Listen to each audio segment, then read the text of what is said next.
Peppers. For those of you that grow your own from seed, we're now at the culmination of all those efforts. It's finally time to get all those pepper plants into your garden.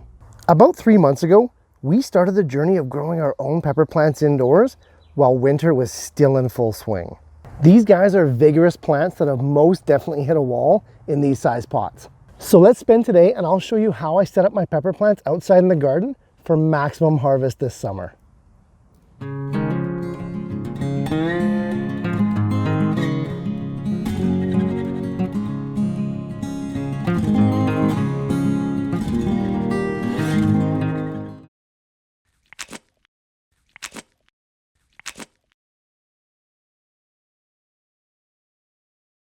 With our young pepper plants looking more robust than ever, let's take a moment and see just how we got here. In January, about 8 to 10 weeks before our last spring frost, we planted up our pepper seeds indoors in professional plug trays using a sterilized seeding mix. At around 85 degrees Fahrenheit, our peppers sprouted within a week to 10 days and we were off to the races. By the end of week 2, true leaves began to form and we took the pepper plants off any supplemental heat and jacked up the light to around 16 hours on, 8 hours off, as intense as possible. At about 4 to 6 weeks after initial planting, the peppers were ready to be moved on. Because we started them so early, a transition stage to true starter pots was necessary. The new soil that we used had significantly more nutrients than our seeding mix initially did, but around 2 weeks ago, we boosted them with an all-around general liquid organic nutrient solution anyway. It seems like a lot, and the sum of all those moving parts does add up to a fair amount of work. So let's get this last part right and set these peppers up for maximum success. If you bought your pepper plants pre-started at the store and you're just joining us now, welcome aboard. You arrived just at the right time. Depending on how fast spring in your area escalates, you need to begin conditioning your pepper starts to outside life. The last thing we want to do is to bring the inside, soft, lush baby peppers out into the garden without hardening them off first. So around the month of your last frost, begin taking your young pepper plants out for a couple hours a day. You want to make sure that the temperatures outside are at least 60 to 65 degrees Fahrenheit, and you want to place your pepper plants in relatively sheltered locations. This is to get them accustomed to the constant stresses of wind, exposure, temperature swings, direct sunlight, all those things that could kill a baby pepper plant. Like we said, take them out for a couple hours at a time, and every few days, increase that by a couple hours more. Within 2 weeks, your pepper plant should be ready for planting. The leaves themselves will have a noticeably different texture. They'll be a little bit more waxy, a little bit tougher, and the plants themselves just seem more robust. You'll know when it's time.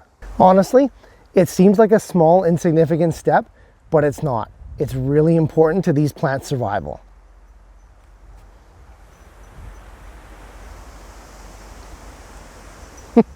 Just in time. One more thing to note, however, and this part is really important, your nighttime temperatures must be above 60 degrees Fahrenheit before you can begin to plant these guys permanently outside. Don't plant them too early. Peppers can easily be stunted, and they're the one crop that seems to have a memory and they don't often recover. Also, before we get to planting, 2 housekeeping notes. Many growers will prune their peppers in hopes of increasing their yields. There's some debate about this, but right now is the time when you do it. Simply cut off any top growth above the first 2 leaf nodes. It's drastic, I know, but this is how it's done. In theory, the plant should branch out with more branches producing more flowers, and more flowers leading to more fruit. Again, personal preference, it's not necessary. The other note is, for those with extended cool springs, you might want to clip off the first sets of flowers.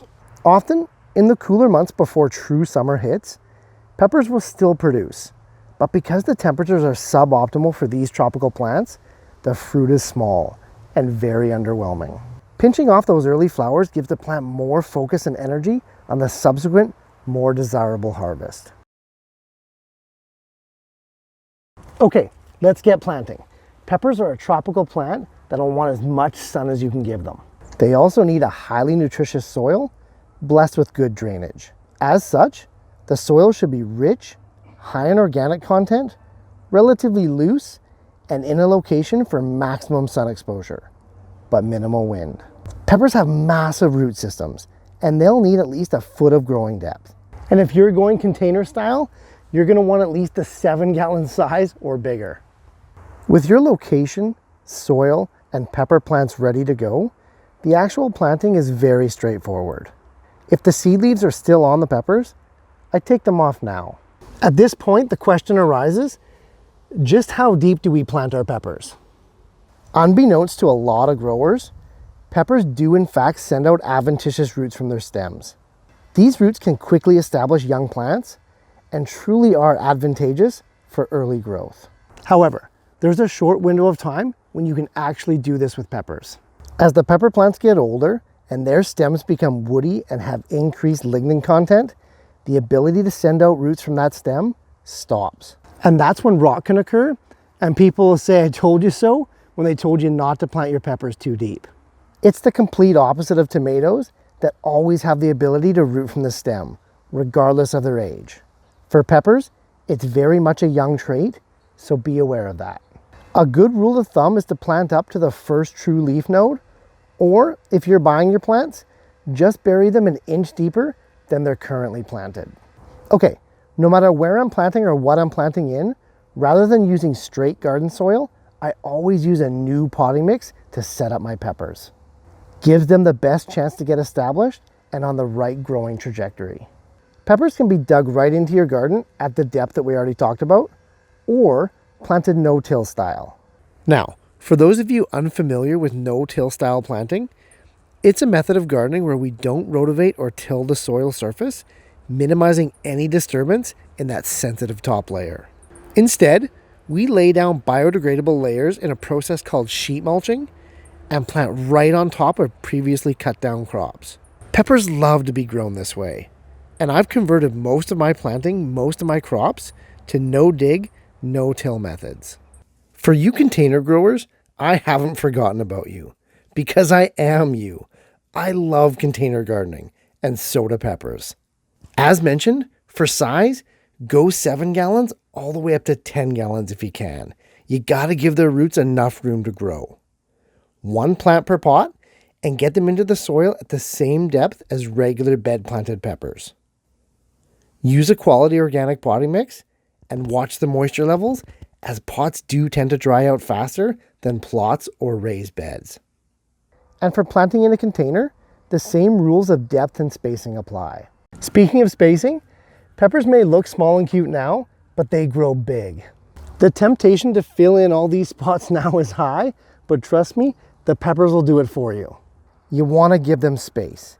Minimum of a foot between each plant, preferably 1.5 feet. Pepper plants branch out with foliage just as much as they do with their roots. Their leaves and fruit need ample room to grow for the distribution of moisture, nutrients, and for the health of the plant. You can really hinder production by crowding these guys out, so give them room to go and grow. As with all crops, peppers will benefit greatly from a nice thick mulch layer. In this case, straw. The mulch will keep away the weeds, lock in that valuable moisture, and moderate the temperature extremes that can set plants back and affect your yields. After mulching, give the plants a good soaking to consolidate the planting, and take a minute to admire your handiwork. Depending on your soil quality, the contents of your mulch, and your variety of peppers, begin a bi-weekly feeding regimen for maximum growth. Now, this can be simply adding in compost to your beds, mixing in some alfalfa pellets, or watering with a nice organic liquid feed, such as a seaweed extract. Peppers are relatively heavy feeders, but with enough good soil, proper mulching, and amending of the organic matter, you can avoid costly chemical synthetic feeds. Remember, healthy plants means healthy people.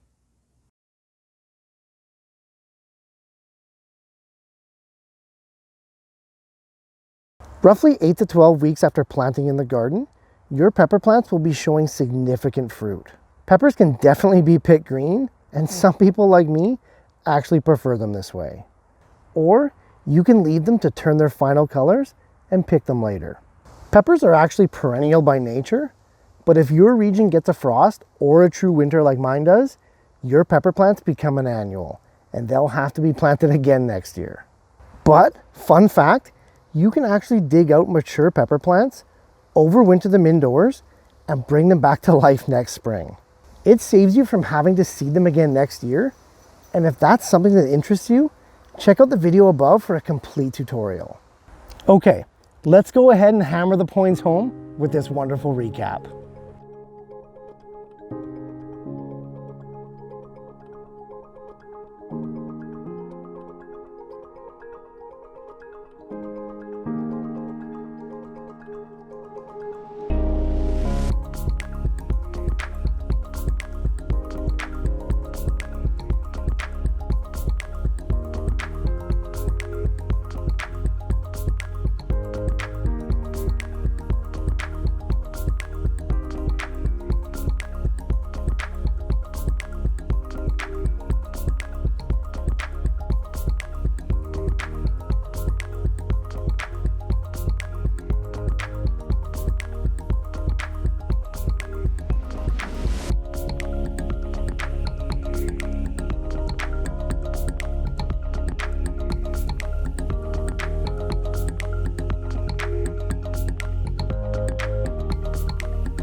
Peppers are one of the most popular crops gardeners look forward to every year.